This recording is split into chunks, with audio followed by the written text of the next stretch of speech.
안녕. 자, 이번 시간엔 부등식에 대해서 알아볼게. 교재 54페이지를 피자. 자, 일단 부등식의 뜻은 부등호, 보통 네 종류의 부등호가 사용되어지고 있는데 이 네 종류의 부등호가 사용되어진 식을 통틀어서 우리는 부등식이라고 부르고, 부등호를 중심으로 왼쪽에 있는 순화식을 좌변, 오른쪽에 있는 순화식을 우변, 두 가지를 통틀어서 양변이라고 부르게 돼. 요거는 우리 방정식하고 똑같지? 방정식은 이제 등호가 사용되어진 식을 방정식이라고 부르게 되고, 부등호가 사용되어지면 부등식이라고 부르지. 그래서 우리가 보통 식을 분류할 때 등호를 사용한 식을 등식이라고 부르고, 지금 우리가 보고 있는 부등호가 사용되어진 식을 부등식이라고 부르는데, 이 등식의 종류에 이제 우리가 자주 봤었던 방정식이 여기에 속하고, 방정식뿐만 아니라 이 항등식도 등호가 사용된 식이지.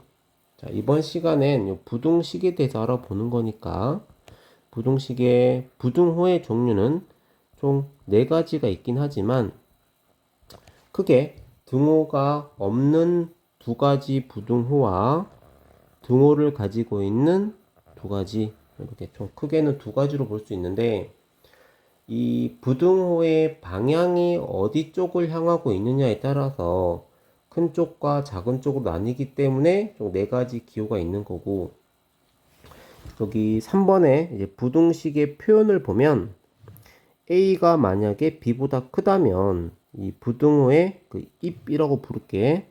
이쪽은 입은 큰 쪽, 반대로 뾰족한 쪽이지, 그지? 뾰족한 쪽은 뾰족. 여기는 작은 쪽이 놓이는 위치가 돼. 그래서 A 쪽으로 입을 벌리고 있다면 A가 B보다 크다는 뜻이고, 반대로 A 쪽으로 뾰족한 쪽이 있다면 A가 B보다 작다는 표현이 되겠지.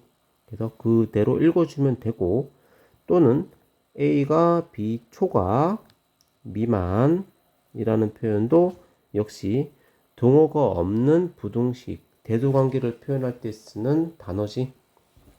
자, 반면에 등호가 있을 때는 뭐 이상이라든가 이하라는 표현을 쓰게 되고, 자, 이상이나 이하가 들어갔다는 건 그 2개의 값이 같을 수도 있다라는 의미를 내포하고 있어. 여기서 초등학교 때와 다르게 좀 새로운 색다른 표현이, A가 B 이상일 경우에 얘를 A가 B보다 작지 않다라는 표현을 쓰게 되는데, 이 표현은 우리가 처음 접해보는 표현일 수 있으니까 한번 눈여겨두도록 하자. 그럼 반대로 A가 B 이하인 경우에도 A는 이하라는 말 대신에 A가 B보다 크지는 않다라는 표현을 쓰고 있지. 2가지 표현은 상당히 재밌는 표현이니까 한번 눈여겨봐두자. 부등식의 해, 여기서 이 해라는 말은 쉽게 말하면 답이란 뜻이겠지. 이 부등호를 만족시켜 주게 하는 모든 값들을 우리는 그 부등식의 해라고 불러. 그리고 그 해를 구하는 과정을, 그 문제를 푼다 또는 부등식을 푼다라는 표현을 쓰게 돼. 이 등식, 특히 방정식의 경우는, 방정식을 만족하는 해가 1차 방정식의 경우는 보통 하나의 해를 갖는 게 일반적인 해였다면, 부등식에서는 이 대소 관계를 따지는 거기 때문에 해가 여러 개일 수도 있어. 그래서 이 부등식을 만족하는 해를 모두 구하는 것을 우리는 부등식을 푼다라는 표현을 쓰게 돼. 만약에 답이 3개가 있을 수 있는데 답을 2개만 답을 했다? 그러면 그 문제를 제대로 푼 게 아니겠지. 그래서 여기 밑에 요 위쪽에 뭐 부등식이냐 그렇지 않느냐는 이제 혼자 풀어보도록 하고, 지금 3번 문제를 풀어볼 건데, 교재 54쪽에 3번 다음 부등식에서 x의 값이 좀 이렇게 세 가지가 지금 주어져 있어. 그치? 이 세 가지의 x의 값 중에서 이 부등식을 만족하는 x의 값을 찾아볼게. 만약에 이 세 개의 값이 모두 다 해가 될 수도 있고, 아니면 세 가지가 모두 이 부등식을 만족하지 않을 수도 있겠지. 그거는 우리가 x의 값들을 각각 대입시켰을 때 이 대소 관계가 성립하는지 아닌지만 체크하도록 하자. 마이너스를 넣게 되면 좌변은 2가 되고 우변은 4가 되니까 요거는 만족되어지 거짓이지. 그래서 x는 마이너스 1은 해가 될 수 없고, x가 0이 될 경우에도 좌변이 우변보다 클 수 없기 때문에 해가 될 수 없고, x가 0일 때도 얘는 거짓, x가 마이너스 1일 때도 좌변은 2였고 우변은 4였으니까 거짓. x가 1일 때는 좌변도 4, 우변도 4인데 부등호에 등호가 포함된 부등호였기 때문에 요 x가 1일 때는 주어진 부등식은 참이 되겠지. 그래서 이 세 가지의 x의 값 중에서는 1번 부등식을 만족시켜주는 해는 1 하나가 된다. 2번 같은 경우에도 x가 마이너스 1일 때는 좌변은 4가 되고 우변은 7이니까 요건 참이 되니까 해가 될 수 있고, x가 0인 경우에는 좌변이 6, 우변은 7이므로 부등호를 만족한다. 해가 될 수 있고, x가 1이 되면 좌변은 8이고 우변은 7이니까 요거는 거짓이지. 그래서 요 두 번째 부등식에서는 x가 마이너스 1과 0이 해가 된다. 요 3-1번은 스스로 풀어보도록 하자. 자, 그 다음 페이지 부등식의 성질. 자, 일단 a가 b보다 작은 값이라고 가정을 할게.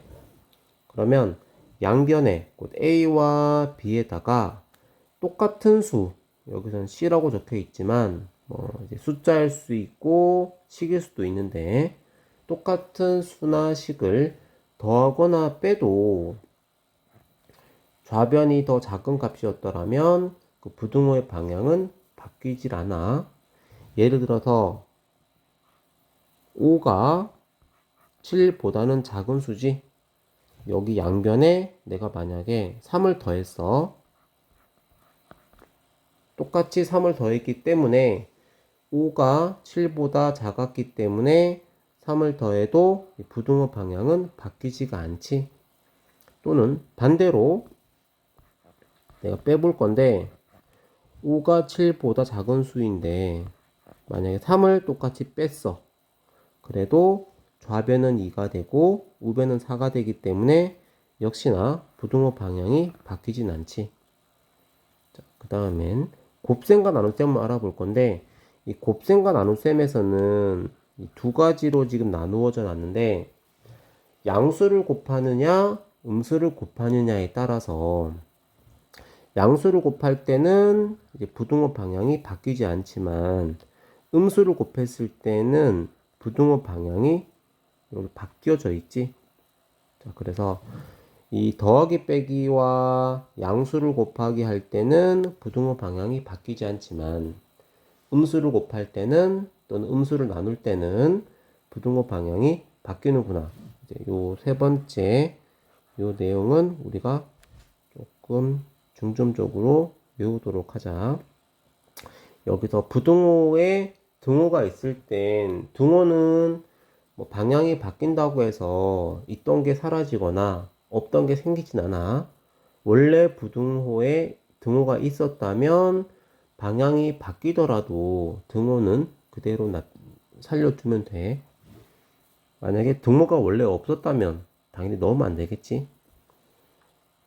자, 그래서 부등식의 성질에 관련된 문제를 좀 보면 4번을 볼게. 여기서 뭐 꼼꼼히 다 볼 건 아니고 특징적인 문제 푸는 요령에 대해 알아보자.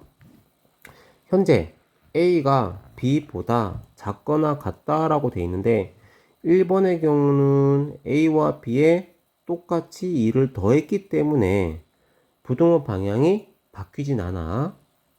두 번째 것도 마찬가지. 마이너스 4를 똑같이 양변에 4를 뺐기 때문에 부등호 방향은 바뀌지 않지. 현재 위치는 화성시.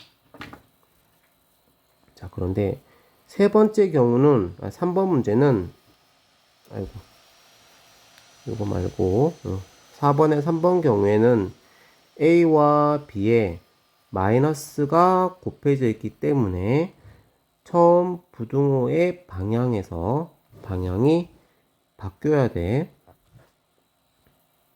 그래서 1번, 2번, 4번의 경우는 A와 B에 음수가 곱하거나 나누어지지 않았기 때문에 원래 처음 주어진 방향과 같은 방향이고 3번과 같이 마이너스가 곱해져 있기 때문에 방향을 바꿔주면 돼. 요 문제를 풀면서 우리는 어떤 걸 알 수 있냐면 마이너스가 곱해져 있는지 아니면 마이너스가 곱하기 나누기가 되어져 있지 않은지를 가지고 부등호 방향을 그대로 사용할 건지 아니면 방향을 바꿀 건지를 그것만 결정해 주면 돼. 4-1번 다 볼까? 이것도 빠르게 한번 풀어보자. A가 B보다 크다고 했어. 왼쪽이 더 큰 쪽인 부등호인데 지금 1번이나 2번의 경우는 A와 B의 B만을 관찰했을 때 마이너스가 곱하거나 나누어져 있지 않아. 그래서 원래 부등호 방향을 그대로 가져다 쓰면 되고 3번과 4번의 경우는 A와 B에 마이너스 5가 곱해져 있거나 마이너스 9가 나뉘어져 있기 때문에 처음 부등호의 방향과 반대 방향으로 바뀐다라는 걸 대략적으로가 아니라 A와 B에 마이너스가 있고 없고에 의해서 간략하게 부등호의 방향을 결정해 줄 수가 있어. 그럼 5번도 마찬가지지. 5번도 이 A 빼기 2에서 A가 되면서 A의 부호가 바뀌지 않았기 때문에 부등호 방향도 그대로 가져다 쓰면 되지만 요 2번과 같이 마이너스 4A였고 마이너스 4B였는데 현재 마이너스 4가 사라진 상태야. 그 말은 부등호의 방향이 반대로 바뀌어야 된다라는 걸 부호가 바뀌었다는 걸 통해서 알 수 있지. 나머지 문제들은 스스로 풀어보도록 해. 그리고 다음 페이지 핵심 이용까지 풀어보도록 하자. 이번 영상은 여기까지.